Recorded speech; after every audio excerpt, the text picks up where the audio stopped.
Sweet Life, Yeah, Newey House, Los Angeles, California, Malik Rasheed. Chief Johnson. Yeah, We here. episode. I don't even know. We don't know where but we this one's special, man, because we felt it was important for myself and Malik to sit down, just the two of us, and just have a conversation.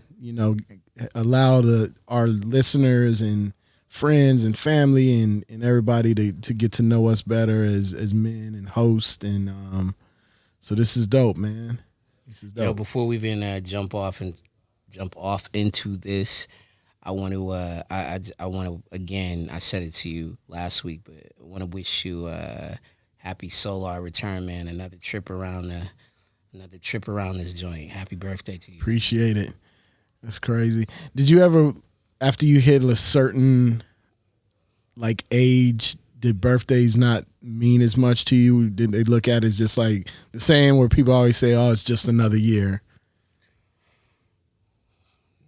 Wow, that's a great question. You know what? I think that there's a part of your life where we feel invincible and we feel like tomorrow's gonna come, 15 minutes is gonna come, whatever. I think we're in the part of our lives, especially as fathers, that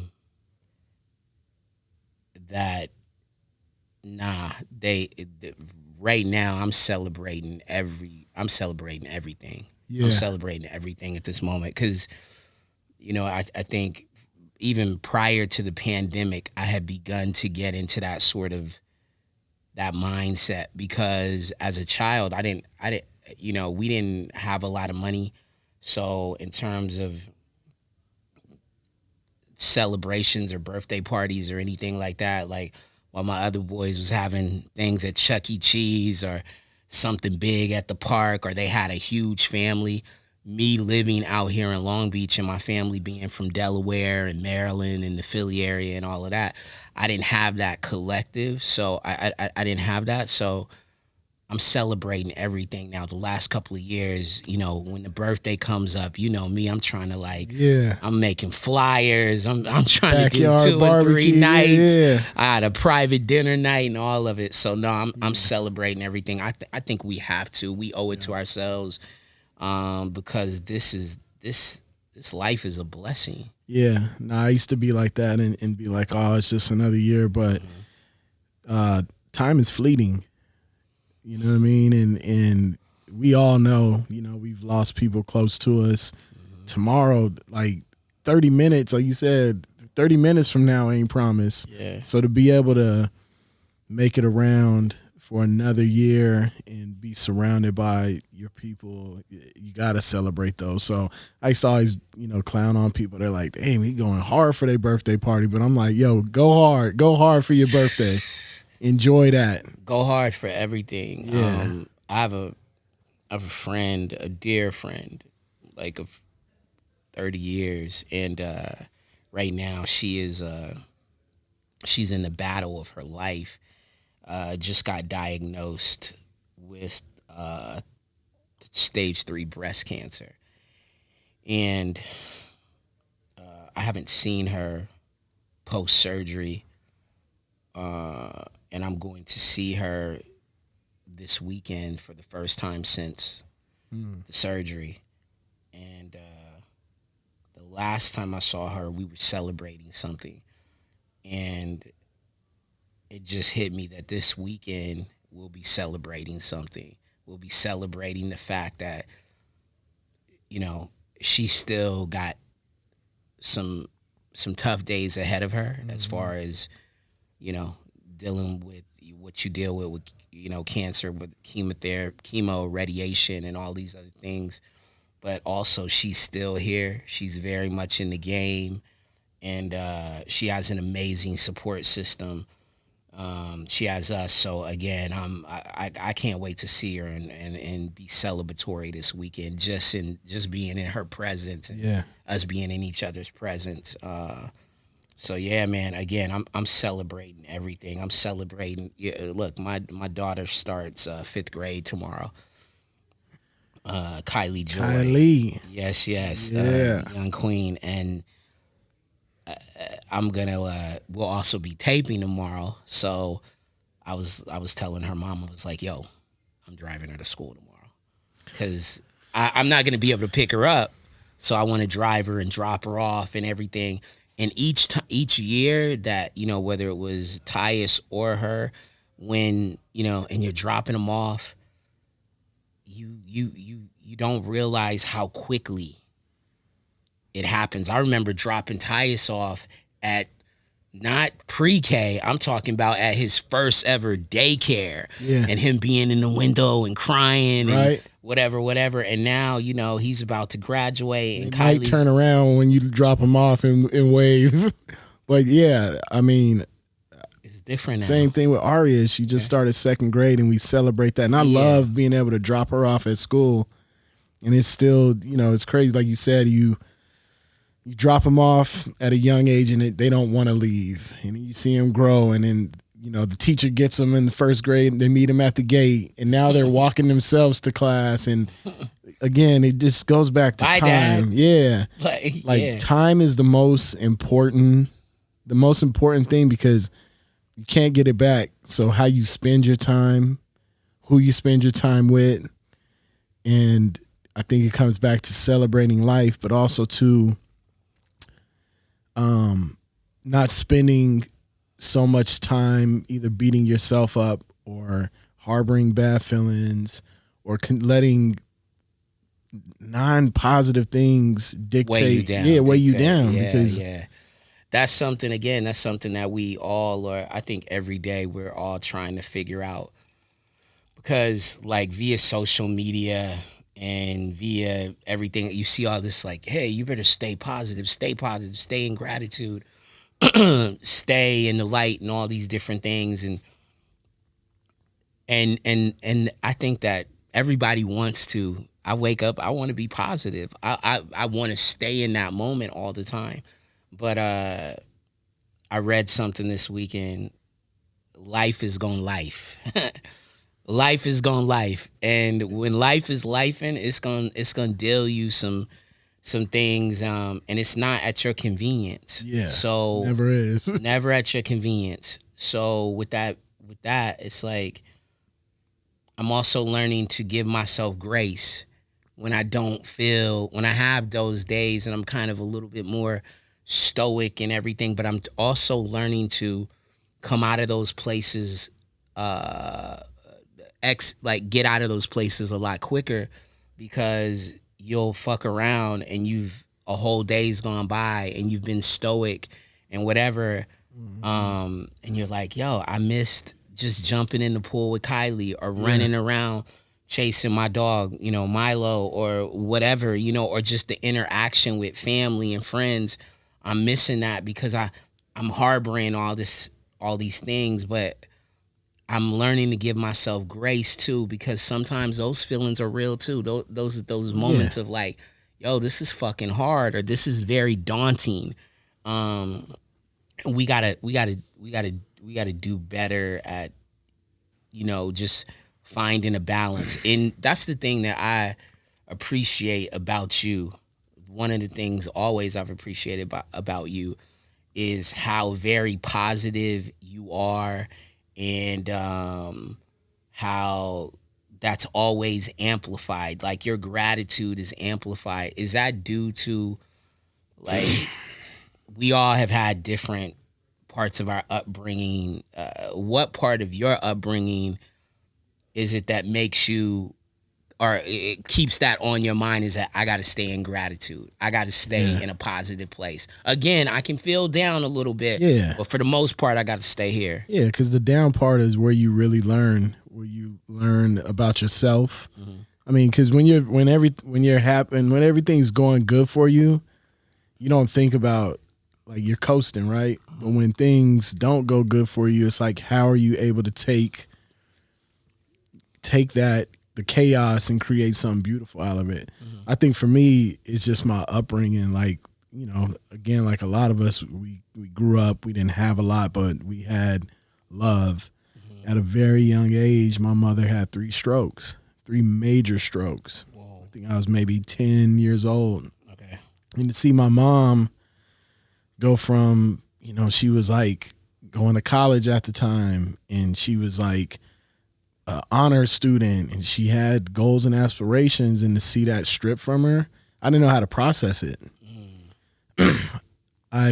When I did cry, I cried by myself. I never wanted her to see me cry, but I consumed a lot of that stuff internally. And I think that's a lot of what our family does, the people around us do. So you don't know how to navigate that. You never had therapy, anything like that. But I got to an age where you start seeing everybody around you is so bitter, is so consumed with like the past and the past trauma and the past struggles. And I think I had my kind of breaking point after my grandfather died. I forget where we were at. We were living in Monrovia at the time. And I walked all the way home from Pasadena. I'm talking, this is probably like a 6-mile walk. And I cried the whole way. And I felt like I released something, because I didn't cry at my grandfather's funeral, because something that stuck with me was that when my grandmother passed away, he told me, don't cry. You got to be the man now. You need to hold everybody together. And that stuck with me. But when he passed away, because I was bawling when she passed away, but I was closer to my grandfather, so it was weird for me. Okay. But when he passed away, I didn't have that moment, but that was kind of my breaking moment. But I think from then on, I told myself, like, I can't live with resentment. I can't let these things weigh me down. I can't let the past issues dictate, my happiness or my future.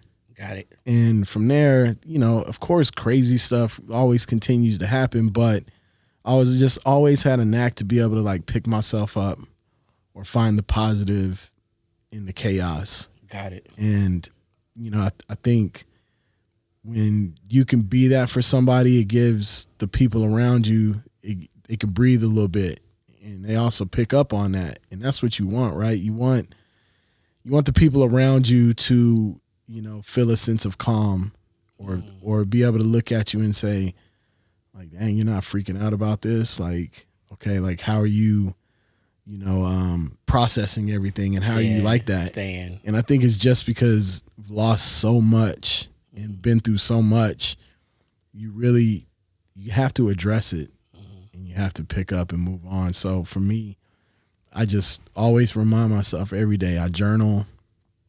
I've just gotten into that journey. And just being grateful about so many things, because if you really look at it, like, God just always continues to open doors. He closes doors when he needs to. You know what I mean? He'll put you in the right position. You just have to be like ready to receive it. So, for me, just I think it's just like not allowing myself to be consumed too much by it. Like you say, everybody goes through it every day. Like, you have your ups, your days, your certain days you feel a certain way, but you could either like sulk in it, or you can, okay, what's next? Dust yourself off and get to the next play. Yeah. And I think what we're doing too, with a sweet life,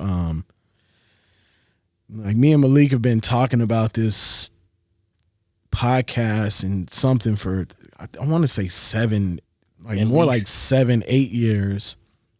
Yeah. And it was always something we wanted to do. We just didn't know, exactly what it is. We talked about like, fashion and sports and, music and those kind of things. But I think over the past few years, as being fathers and the things we've gone through in our careers, we felt like it needed to be more in depth. And, I think both of us have a love for people and a love for connecting people and a love for hearing people's story. And I think there's something powerful about sharing stories that people now more than ever can grasp onto and possibly, apply them to their lives, or, share these kind of things that may help that one person get to the next day.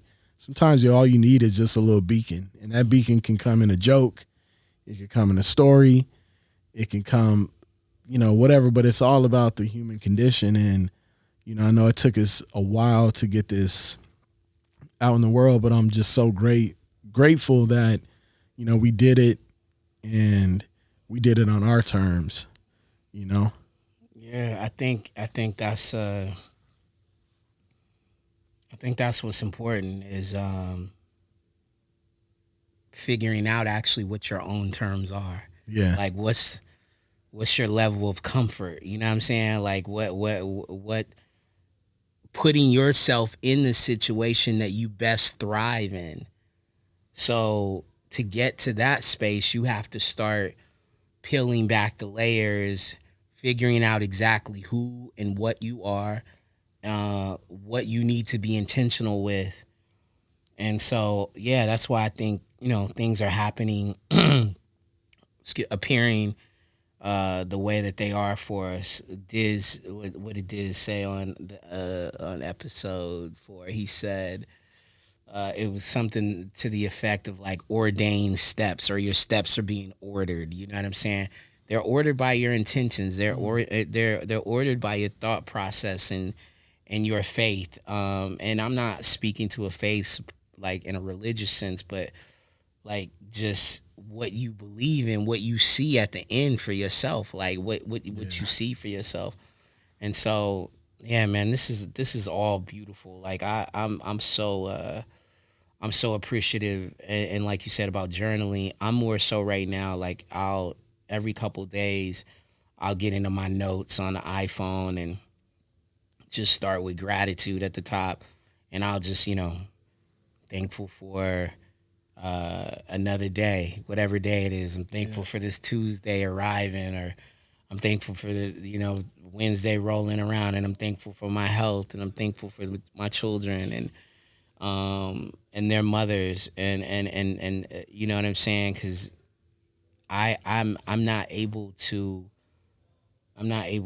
do what I do if I don't pay homage to the things that kind of keep us all keep us together. It's like what's that Drake record? I think and he's thanking everybody. He's thanking the homie for like just coming around, packing his bags, and Chubbs for being there for him, and all these different things. Like that's the other thing. Like gratitude is really about also paying homage to the people that have invested in you, and that doesn't mean from a financial standpoint. It means just advocacy. Like this is advocacy. Like the way we've invested in each other. I love it because it also speaks to something that seems to be sort of a challenge in our community. And this is only my opinion, is advocating for each other without feeling like I'm taking away from myself, or I'm going to lose something by advocating for another person or a group of people, or saying, yo, I love that. Like, it's like the podcast game, right? Like, I love all the smoke. I love what Gilly and them do. I love all, like, I'm taking from all of these guys, you know what I'm saying? Like, I'm learning, I'm watching all of these guys, and I'm like, yo, that's dope. You know what I'm saying? And I hope that at some point we'll get to a space where they'll be like, yo, that's fire. What It's they inspiring. do. My point being that there's room for all of us. Yeah. And I would like to see more of that. I would like to see us more. I would like to see the culture be more cohesive, because I don't think it's as cohesive as it should be. Yeah. And because of that, we find ourselves on the outside looking in on things that we create, and just at a disadvantage because we don't lean into our sheer numbers. Sheer numbers alone. Like, we move everything. Yeah. So like if we recognize that alone, we'll and I'm rambling, but we'll have more control. Yeah, I remember one of my nieces asked me like, why a podcast? There's like so many. And I think the cool thing I like about it, like you said, it's a space of there's no ceiling for it, right? Because everybody's journey is different, everybody's situation's different, and I like that you can dictate your own terms. And for me, I'm also continuing every episode learning about myself, and we're learning how to be host, and we're getting our chops, and we're learning these kind of things, and it's adding more things to your toolbox. And again, with this, you're not up against first week sales and the marketing department put all this money into your record and it didn't do that, so now you got to go sit on the bench. Yeah. Like we could we could wake up tomorrow and say, let's put this episode out. And nobody can say, nah, you can't do that. And I think it's freedom in that.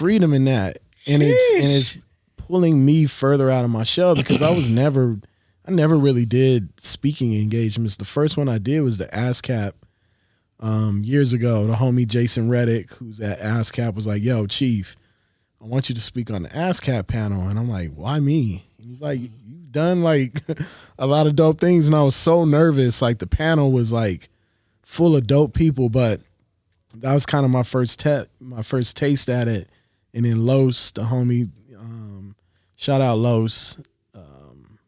He was instrumental in this also too, Revolt TV. And I did that. And it's just inspiring to know that people are inspired by you, even if it's a few people. And I think the outpouring over the first few episodes that we've released has been, I look and answer all the YouTube comments, and it's positive. And it's like, wow, I needed this. There's a kid on there that said his boss was letting him go because he told his boss he had like entrepreneur goals, and his boss let him go.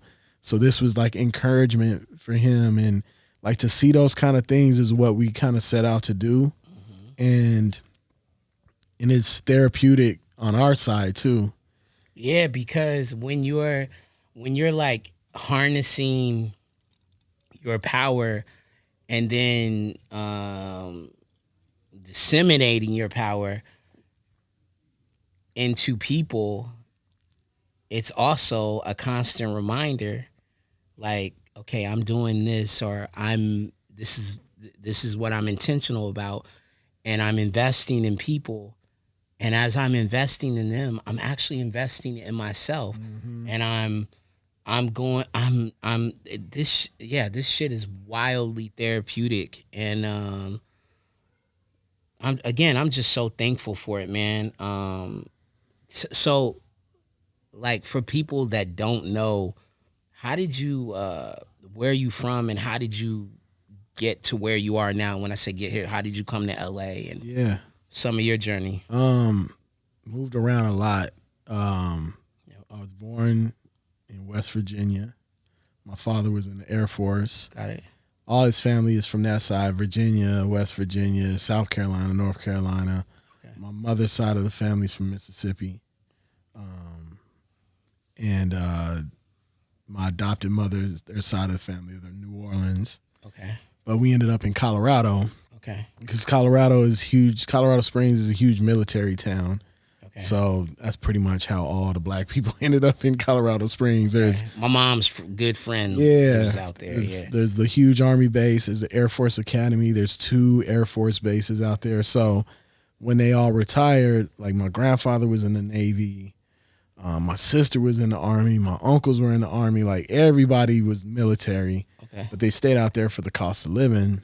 And, we moved around a lot. Colorado, spent time growing up in New Orleans. Okay. Me and Adrian, after we graduated high school, we moved to Atlanta, did a little stint in Atlanta, and then back to Colorado. But music was at the core of it. We started as dancing, 10 years old. Adrian? Or you? No, well, us. Adrian used to dance too, but okay. So my father, he put us in a Walmart talent show. He used to work at Walmart, me and my 2 brothers, and we won the talent show. And we just started doing all these gigs around the city, and then we started rapping. Okay. It was myself, my 2 brothers, my little sister, and then later on, cousin Stro, who's now part of the Roots. We had a group. Got it. And Elliott. yeah. So music was always at the core of it. Okay. And after high school, started kind of taking, after we moved back from Atlanta, started taking music real serious. Got in a group with my partner Vice called Due Process. Okay. And, we started really going at music. And in between that time, my cousin Rez and Mr. J and Stro had a group called the Percussions. Okay. Crazy. They moved out to California. They signed to Sony Rockets. Really? Yeah. They were signed to Rockets? Yeah. They was killing it, man. They was on tour. For those who don't know, Yeah. Rockets. Rockets was the joint. Yeah, that was some shit. So we went out, we came out to California to visit them. They were living in Pasadena. And while we came to visit them, we ended up renting an apartment in Monrovia and went back home. A month later, packed up a U-Haul, moved out here. We pressed up vinyl. We distributed that vinyl through Cali Kings record pool, Icy Ice. Cali Kings, Icy Ice, Cerritos. Mark Love. Yeah, DJ Mark Love. All the homies. And we started getting booked for shows. And we ended up, signing a deal with Avatar Records, distribution through Universal, came out with an album. But that's what brought us to California. Oh. And the deal was jacked up. It was really messed up. So after that first album, we were trying to get out the deal. And they wouldn't, it was just messed up. So we had to figure out how to make money. So we're working odds and ends jobs. Started working at this place called Gray One. Shout out Gray One. Jerry Gray Mean, One was that spot Arnold. in Pasadena. Yeah, he took us under our wing, man. And he was like, yo, when you're not doing shows and gigging and that kind of stuff, work here. And he's, I'd say, the most instrumental person in my life that brought me into marketing and fashion. Jerry. Dude, wait, did he have Supper Club? Jerry Mean, yeah. Word. Yeah, Supper Club, Mood. I met Jerry a couple times. Yeah, but he's the one that got me into marketing and fashion and streetwear. And that's where I met Nick Diamond and the Crooks and Dom from Brooklyn Projects and everybody in the industry now. Like, we were all coming up together. And from there, I just got into that. And then he made me a partner of his club promotions program group that he had. And I just fell in love with marketing. And we ended up recording a new album that we never released till this day. We have a full album that's unreleased. And we talk about like releasing it just to put it out there. But, music behind the mic became secondary for me. Okay. I think I lost a little bit of love for it because of the industry side of it. Okay.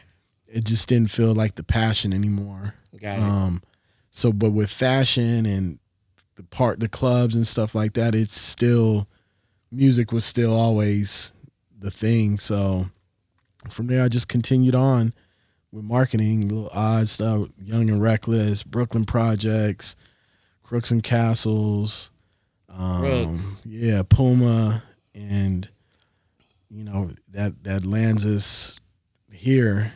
I mean, really fast forward, you know what I mean? But all of it really just leads to now the part of my life where I feel like mentorship and advocacy is what I want to do and where I want to leave my mark, and just teach things that were taught to me. Because if I didn't have people like Jerry and Dom and Luda and Luda, rest in peace, Luda and the Crooks and Drama, all these people that poured into me and allowed me to be a part of what they were building and learning from them. I'm not able to do this, and for me, that's now what I want to do. I want to be somebody's OG. I want to be people's person that I can pour into and help them, achieve their goals, or just even share things, that I've been through to hopefully lay some inspiration and maybe set them on the right path. So, long story short is what they say, or short story long. With Masterclass, you can learn from the world's best minds anytime, anywhere, and at your own pace. You can learn how to act from Samuel L. Jackson. Improve your public speaking skills from Robin Roberts. Learn the art of negotiation from Chris Voss. Or learn music curation and DJing from the one and only Questlove. With over 180 classes from a range of world-class instructors, that thing you've always wanted to do is even closer than you think. I recently had the opportunity to take the Duffer Brothers class on developing an original television series. As someone who wants to get into screenwriting, this class checked all the boxes for me. I was blown away by the depth of the knowledge and the quality of the experience. More importantly, I felt I was walking away with the necessary tools to write my first original screenplay. I highly recommend you check it out. This holiday, give one annual membership and get one free. Go to masterclass.com/ASL today. That's masterclass.com/ASL today. Terms apply. But yeah, Crazy. And then for you, like, you know, same thing. And then I always wanted to know, because I know we've talked about music and everything extensively, but how old were you, and, you know, what really made you think like, yo, music is gonna be my life? You know what I mean? This is what I want to do with my life. Crazy. Wow. So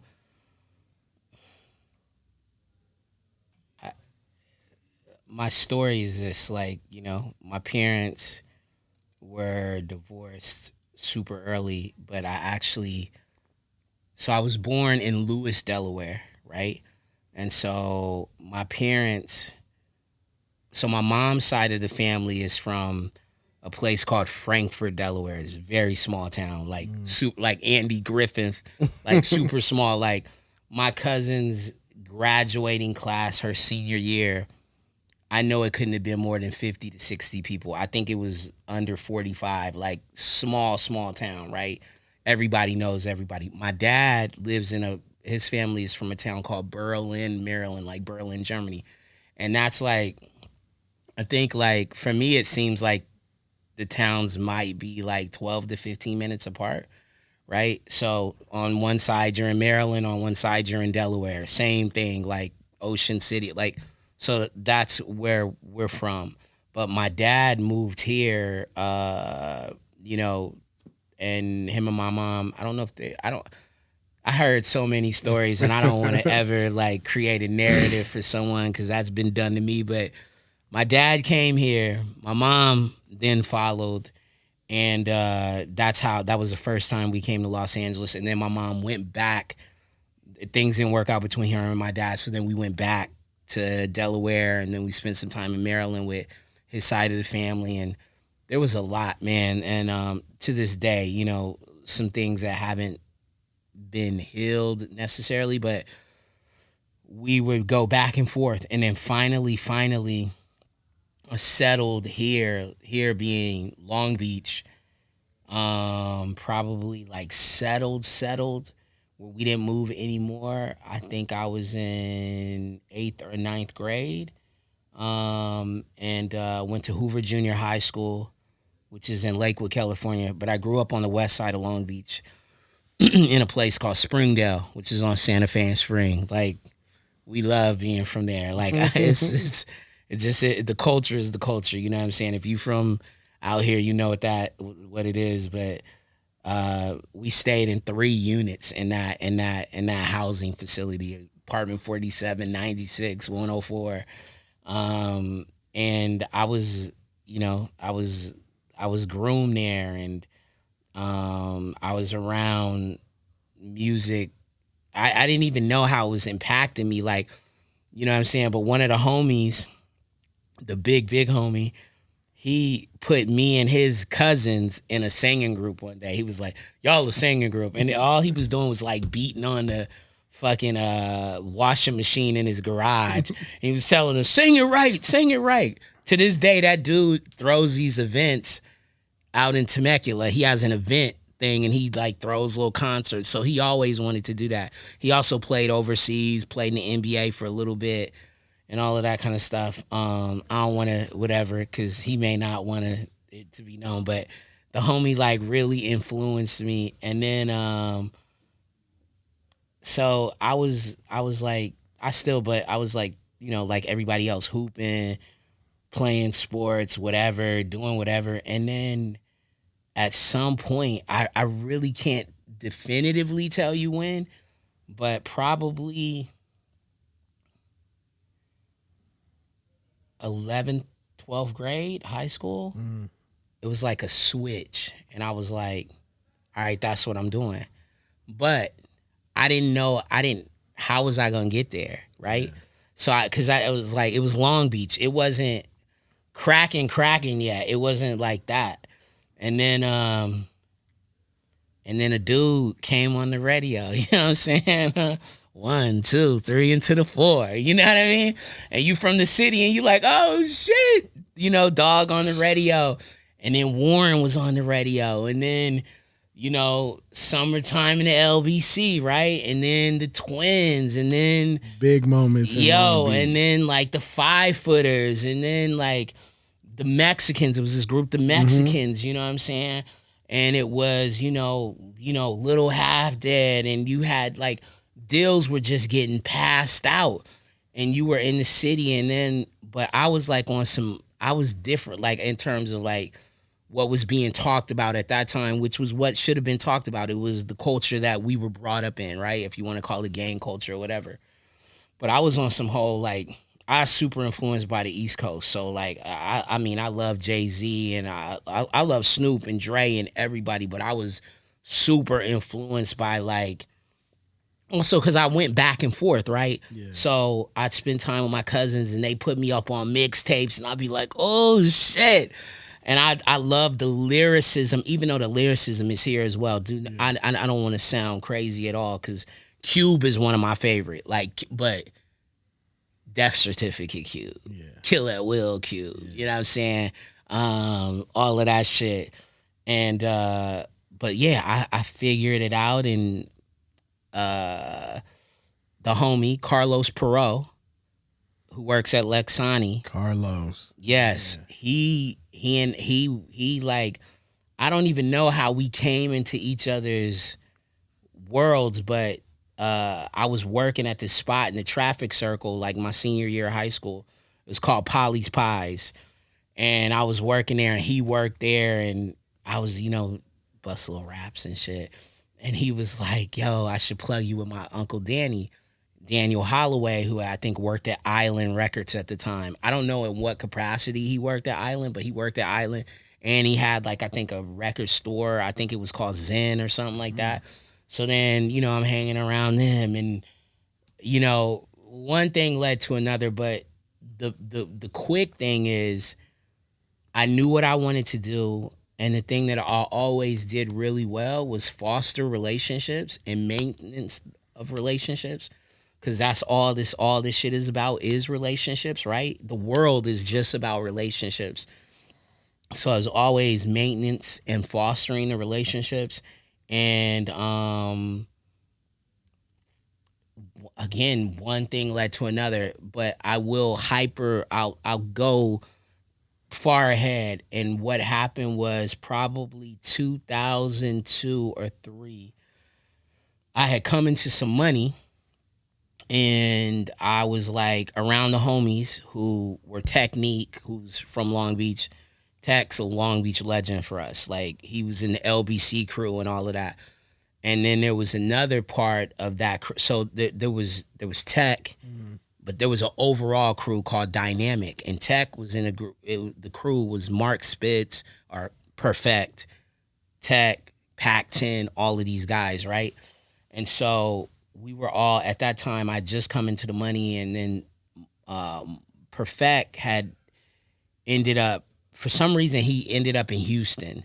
And when I came into the money, I was like, yo, I'm gonna bet on one of these dudes, and we gonna make it make sense, right? And so that happened first. Like, we tried we collectively tried to put something together. And then we were taking trips to New York and all kinds of shit, like going up to Def Jam. Like, that's how I met Tina Davis and Jessica Rivera and JoJo Brim, like literally being in the Def Jam offices. And I think his name was Kevin Law, who had signed Nelly at Universal, and Dino DeValle and KP and all of these things. Cause like we getting busy, like we making demos, and then we going to New York. We had a couple connections and shit. So long story short is that's also I was A&Ring then, right? And then that didn't work out, and so then my god brother, who's passed away, prior to him passing away, he believed in me, and he had, he was in a great financial situation, and he was like, yo, I believe in you, and I want to invest in you, and in investing in you, I can be a part of something. And so, again, I plugged one of the homies, and this is crazy. So I called him, this kid, Perfect, and told him, I was like, yo, like, you've gone with that moniker for a long time. Like, let's change it to Mark Spitz, right? Because his real name is Mark Henry. And he was like, Mark Spitz? I was like, yeah, swimmer, gold medalist, like Mark Spitz. It sounds dope. He's like, that's kind of hard. But he was like kind of back and forth on it.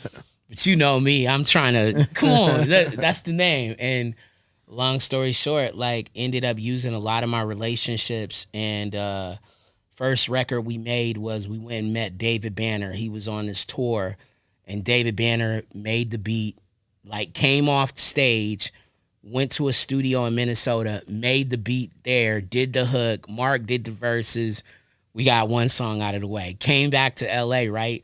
And then the homie, I think Leo Williams, who knew someone who knew Kanye. We got around Kanye, paid Ye. Ye, this is real. We're at the record plant. We pick Ye up, and Ye cuts 2 records. One of the records was called One More For Me. And it was like a drinking anthem. And it was like, it's crazy. It was called One More For Me. And Ye actually, I think maybe 1 or 2 people at this point had let him rap on records. I think, and one of them was a West Coast group. I want to say Dilated Peoples or something like that. So he jumped on the record. Ye jumps on the record, right? And then I remember him calling G Roberson, and I didn't know who G was, but he was like, yo, there's this kid down here. And G was like, you can't let him have that record to the artist. Like, and I was like, nah, we paid for this record, you know what I'm saying? And then Ye ended up also calling Ross Stewart and Twista, and was like, yo, y'all should do a record with him, because I guess he was working. I didn't even know he was working with Twista. So we went to Chicago, knocked out a record with Twista, right? Then Midi Mafia, knew them, knocked out a record with them. And then the homie from somewhere, somebody introduced me to Buys One. Rest in peace. Yeah. And so Buys got the record and understood it and was like, I'm going to blow this shit up. And man, maybe 2 nights later, we at home, right? And then Buys, I think, called us and said, yo, listen to the radio. And yo, Felly was like, yo, this is some new shit. This is when Felly, you know what I mean? Felly going crazy. Drops the record. Yo, he played that record, no exaggeration, for like 12 to 13 minutes. Pulled the record back a number of times. Every label called. Everybody you can think of called. You know what I mean? Capitol was popping at that time. 3H. I don't know if you know 3H. Fucking legend. 3H. Ron Lafitte called. At the time, Chris Lighty and John Monopoly, who off and on manages Ye, and Barry Weiss called. Jive. And then this attorney called, and he said, or actually, somebody introduced us to the attorney from the label. One of the labels that was courting us was like, you should meet this attorney. He's dope.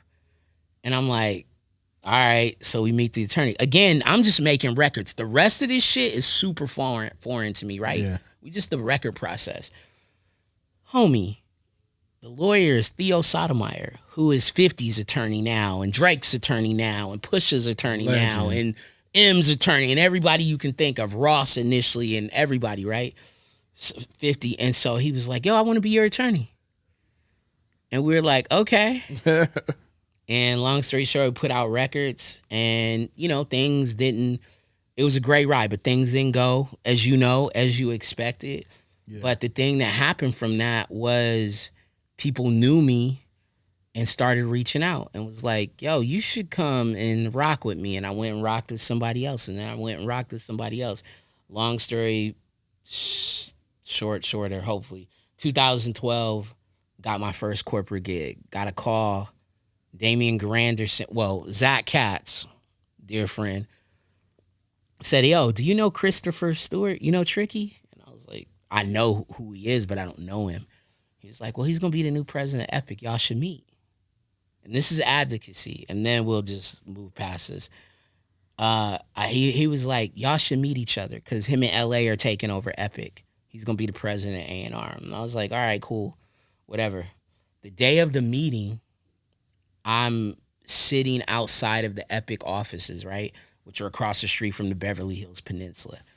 And I'm like, the old CAA building. I'm like nervous as fuck. And I called Zach. I was like, yo, you got to walk in the meeting with me. He was like, what? I can't walk in the meeting. I was like, nah, listen. I said the year before I was supposed to get a job. And funny enough, Tricky Stewart walked in the meeting with the person who ended up getting the gig. Mm-hmm. Tricky walked in with them to advocate for them and be like, yo, I'm supporting them. I'm behind them. I was like, I'm telling you, Zach, I don't know where he was, but he came from wherever he was, walked in the meeting with me, sat with Tricky for an hour, told Tricky my story. And then a week later, 2 weeks later, Damian Granderson got a draft. He said, you got to come sign it now. They're offering you the VP and blah, blah, blah, blah, and whatever. And from there, it's just been off to the races, man. And it's been a beautiful thing. And it's been some up and down moments and everything like this business is. I've learned a ton of lessons, some of them harder than others. Yeah. But what I am so grateful for is that it brought me to this point right now. And I feel like us, like, and with the Sweet Life, you're marketing heavy because you're marketing and whatever, and then we're identifying things, which is A&R, right? Yeah. And we're identifying the people that appear, the guests that appear on the show, and the food and the chefs and booking and all of this kind of stuff. So we're still in that mode, in that space, and that's beautiful. So I feel like everything that we've learned to this point has prepared us for this moment. Yeah. And I believe that with everything inside of me. So that's why, again, it goes back to what we started on, gratitude. I'm in such gratitude for this moment, man. Like, yeah, I'm in gratitude. Yeah. No, I didn't even think of that like that, man. Like, putting these things together is with intention. Yep. You know, and I think that's the thing I love about us and what we're building and yourself too. And I think it's important too because we have almost like a real brother dynamic. Like, we be at it, you know what I mean? Like, but we listen to each other and we take into account, and I think we're able to both allow each other to see it through each other's lens and be like, oh, you know what? Yeah, that is. Because there's times I'll be thinking of something and then you'll bring it up and I'll be like, oh, at the time I might be like, but then I think about it. I'm like, you know what? Yeah. And I think that's so important to be able to have those transparent conversations, but also huddle up and rally behind it. And it's not about, there's no ego in what we're doing. There's no right or wrong in what we're doing because we're on the same like wavelength of what the goal is and what we're trying to accomplish.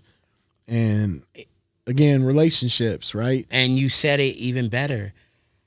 The relationships, but also the brother part of it is like, it's so important in business and in life that the people that are in your immediate circle that you they have to have context for you, because when they do, things aren't taken personal. It's not like, oh, he's on some fuckboy. Nah, yo, he's having a moment. I know him. Blah blah blah. It'll be fine. That is so important, because somebody who's so close to you can also take that narrative and be like, da da da da, and start a whole thing, and then, yo, man, like, from that you can lose confidence and you lose things and you know what I'm saying? So it's like, again, that's why I'm so thankful. I'm thankful for you, thankful for your family. You know, I love them. You know, every time I pull up, I ask about, you know, everybody. Like, I love what we have. It is such a blessing to me. It has carried me through some tough days recently. You know better than, you know, some things behind the curtain that I just can't. I'm not ready to share now. I'm sure there'll be a time, an appropriate time, but this has carried me, man. Like, literally, I'm on the back of it, and it's like, you know what I'm saying? That and the love of all my friends and all of us. Like, this is like, and for my friends and our friends to be rallying around us, all these texts that come in, like, yo, Sweet Life is actually dope. Like, to see people rallying, like, you didn't know how people felt about you, or them to call you and have a little conversation with you and all of that, and you're like, yo, like, that shit means a lot. The other shit is cool, but that shit means a lot. When it comes from, like, people who you know love your dirty draws, they used to say, then that's what's up. You know what I mean? Yeah, I'm excited, you know, to continue and just really go out and continue to you know, chase our goals and help other people chase their goals and meet their goals. So it's such a beautiful thing, you know, to finally get out in the world, and I'm just truly excited and just blessed and just happy. What's as hell. what do you feel like is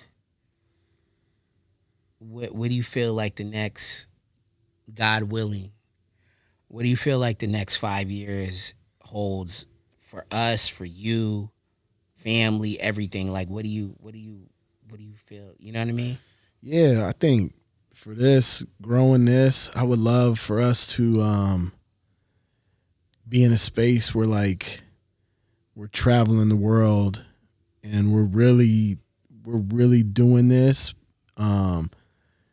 highlighting, you know, culinary and travel, but through our lens, but also sitting down. I think what we're created is something that nobody else really has. It's like the juxtaposition of, like, different people in different spaces and them sharing these commonalities. But I see this. I would love to write a book one day. I would love for us to have shows. I would love for us to, you know, do festivals, but different. You know what I mean? Like music festivals that are really steeped in, like, culinary and cooking. I want to take this on tour. I would love to build, like, just advocacy campuses to where we're doing, like, I look at something that's really inspiring is like what 1500 or Nothing has done with their academy. Rance, James, yeah. You know, that kind of stuff. Like, that's when you've reached the heights that they have as far as musicians, but pouring all that back into their community and the next generation, like, what? Like, that's where it's ultimately, that's the ultimate goal. You know what I mean? To be able to make that kind of impact. So, you know, I think we're going to be successful.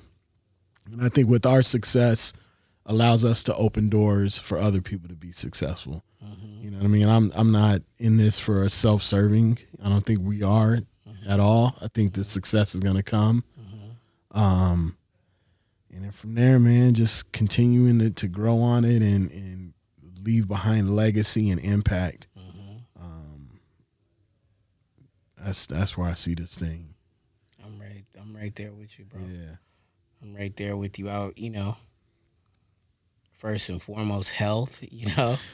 Health. Got to get back on the health journey. I'm always on it, but I gotta get the fat boy out of here. So we're gonna work on that tough and health first and foremost, and then family and as far as this, I feel like this is such an amazing vehicle. And we started a company to start this, as you are creative.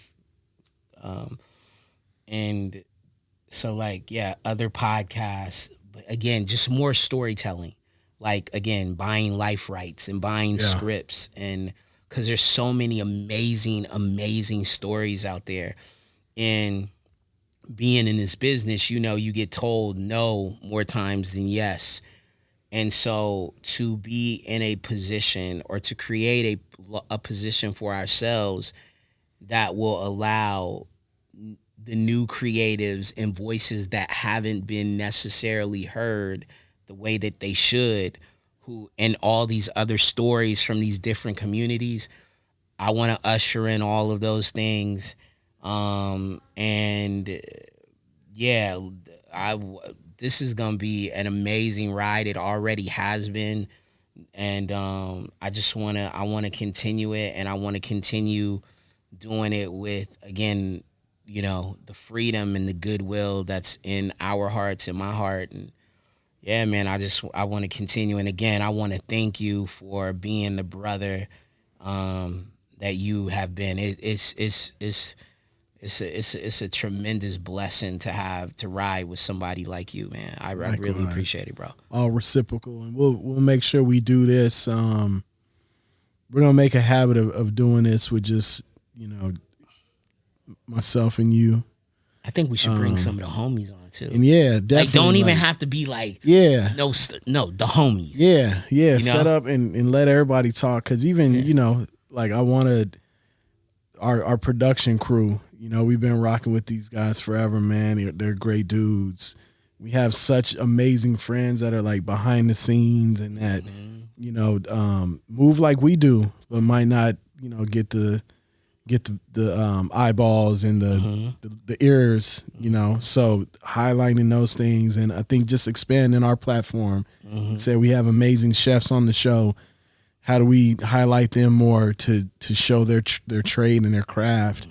The B-roll of these beautiful places we go to, and the PR people, and just so many amazing people that we come across. Like, we want to tell their stories also, too many stories. So just continuing to grow this thing, and we'll do these sit downs, more frequently also too, because I think it's important. Although we do have amazing guests, this is our brainchild, and it's important for everybody to know, learn more about us as the journey goes along, and we continue to grow, and we grow with them. I don't look at it as a fan base. I look at it as we're building a community. You know what I mean? And that's what you do in a community. You get to know each other. And, if you haven't, please check out the episodes, the YouTubes. We try to make sure we comment back and make sure people feel the love, because this is really a community thing. You know what I mean? So next time we sit down, we'll talk about sports. We'll talk about music a little more in depth. We'll talk about food and those kind of things. But yeah. Last thing. Yep. The Bears are going to win the Super Bowl. Is that what you...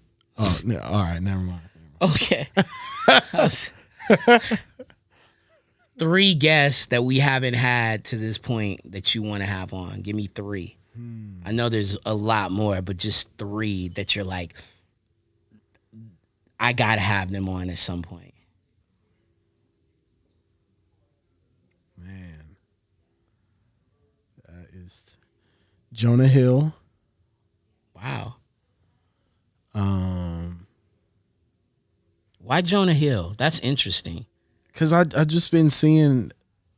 I think he's a super talented actor. He's now moving into production and producing, but I've seen things about him dealing with anxiety and depression. Got it. And somebody who's been, I think that's happens so frequently with celebrities and people that are in front of cameras and have this, but they have no outlet to talk about it. So hearing it not from anybody else but his mouth and how he over the years has learned and is still probably learning how to navigate that part of his life. Got it. You know what I mean? But I think in a space where we can be vulnerable and him, feel not like we're mincing his words. Got it. So something like that, because I think that's so important for people to hear. I would love to sit with Kawhi Leonard. Okay. I always look at like people who don't really do a lot of interviews and talk a lot, but I know that there's a story there, like real story and those kind of things. So I would love to sit with him. I think that would be super interesting. Who would be my third? Michelle Obama. Really? Yeah. Dope. Yeah. What about you? Shit. You got a crazy list. I'm like, wow.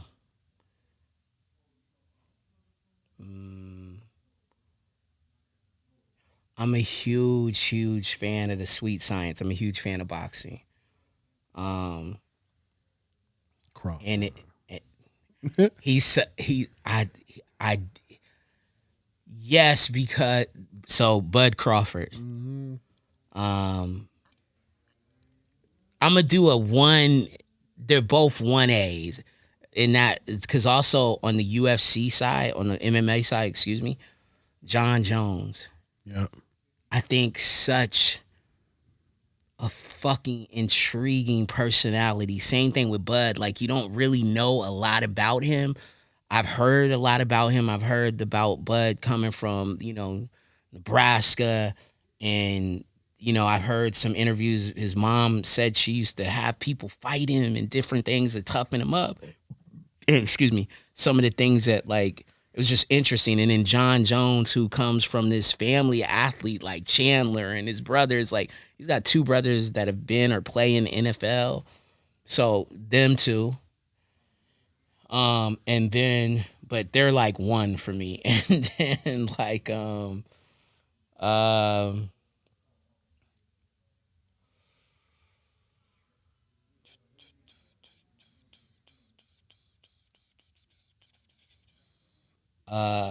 the brother that played in Nope and played Fred Hampton. Yep. Daniel, I don't want to butcher his last name. Yep. It was so funny. So Archie Davis, who's been a guest and is a friend, he was a part of the whole Black Messiah thing. And I remember when he was telling me that it was going to happen, that the Fred Hampton thing was going to happen. And they were like telling me who was going to play him. And I was like, the English guy? The guy from like Get Out? Like, I was like, I was a little bit like, come on, man. Like, is there somebody on this side of the pond or who's even from Chicago and who has context? But dude killed it. And I am a huge fan of dudes. Like, and then dude was in Nope and then obviously Get Out. And then obviously he's a tremendous actor. And also he has a fire inside of him. Yeah. I've seen him, so I would love to sit with him. And then I think the last thing, I'm from the city. I'm from Long Beach. You know what I mean? And the city means a lot to me. I would love to sit down with the remaining members of 213. So that would be Warren and Snoop. Obviously Nate is not here. Yeah. So those are things that are on those are things that are on the wish list, and I believe that they'll happen. They'll manifest themselves. Put it in the universe. Absolutely. And watch some doors open. Yo, man, listen. Appreciate y'all. Thank y'all for sitting in with us. A sweet life. Sweet life. Malik Rasheed, Chief Johnson. We out. Peace.